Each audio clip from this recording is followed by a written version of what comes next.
Well, to the United States now, and it's been well short of the so-called red wave we were told the Republicans would enjoy during the midterm elections.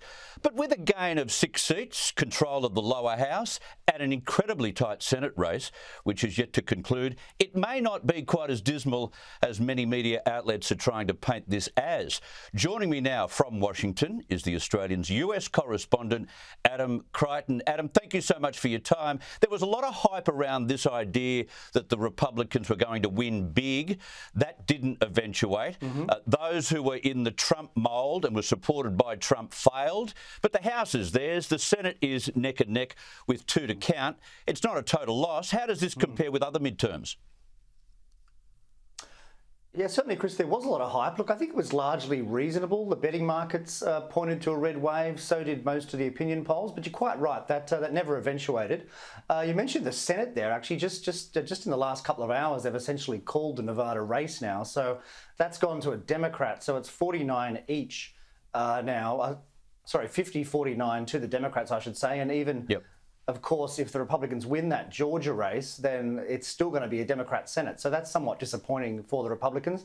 You're right about the lower house. Yes, Republicans have advanced somewhat. But if you look at history, the president tends to lose about 29 or 30 seats in these midterm elections in the lower house and about 4 seats in the upper house.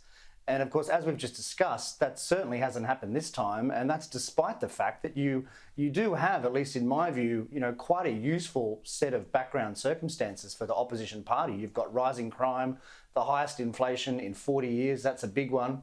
The prospect of a recession soon.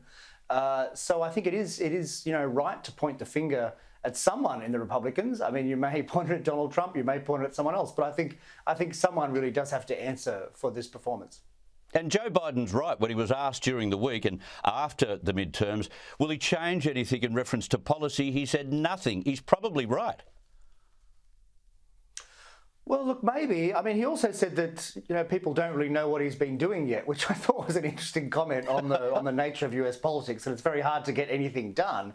But I mean, he's been in for 2 years, and I guess he's right. There's not much has actually happened.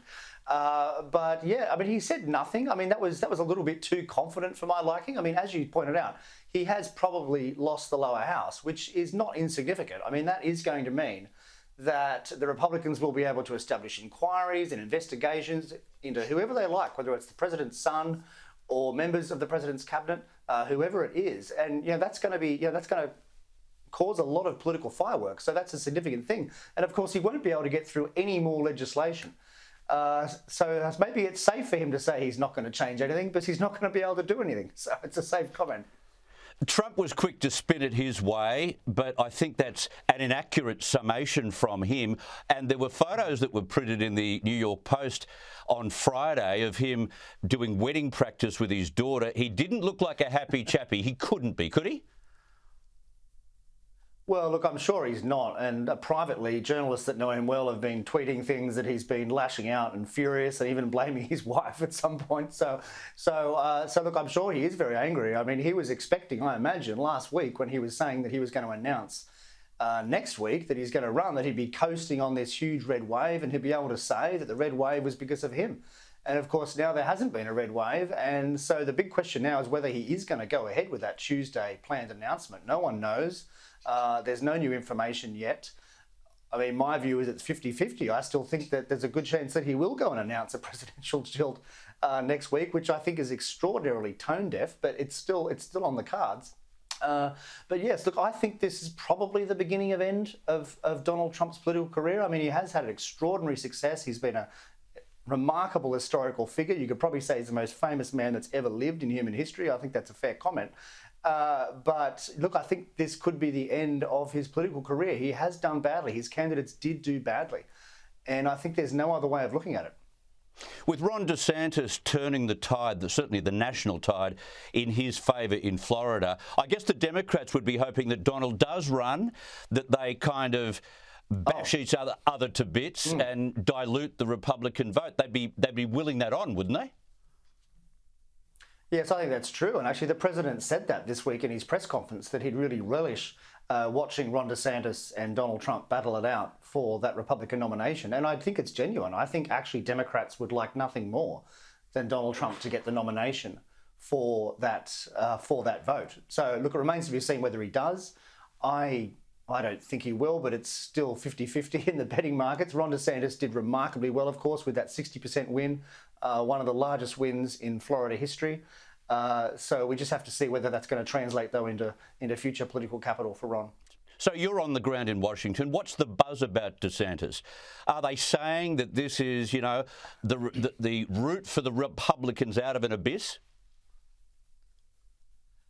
Look, there is no buzz for DeSantis in Washington, I have to say. I mean, I spent Tuesday here, Election Day, trying to find a single Republican voter, and I spent 3 hours trying to do it, and I could not find one. So that's probably, tells you what there is about the Republican buzz in Washington, D.C. But that said, I'm being partly facetious. Look, I think political hardheads are aware of DeSantis's extraordinary potential. That is true. I mean, some people will say he should wait, he should serve out his second term as governor. Others say no, he should cut it short and run for the president.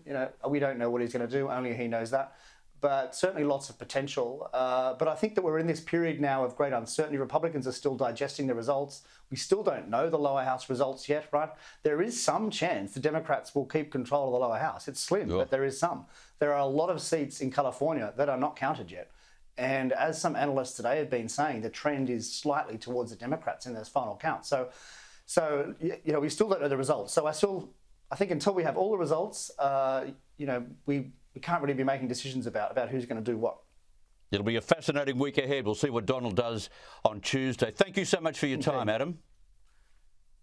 Indeed. Thanks, Chris.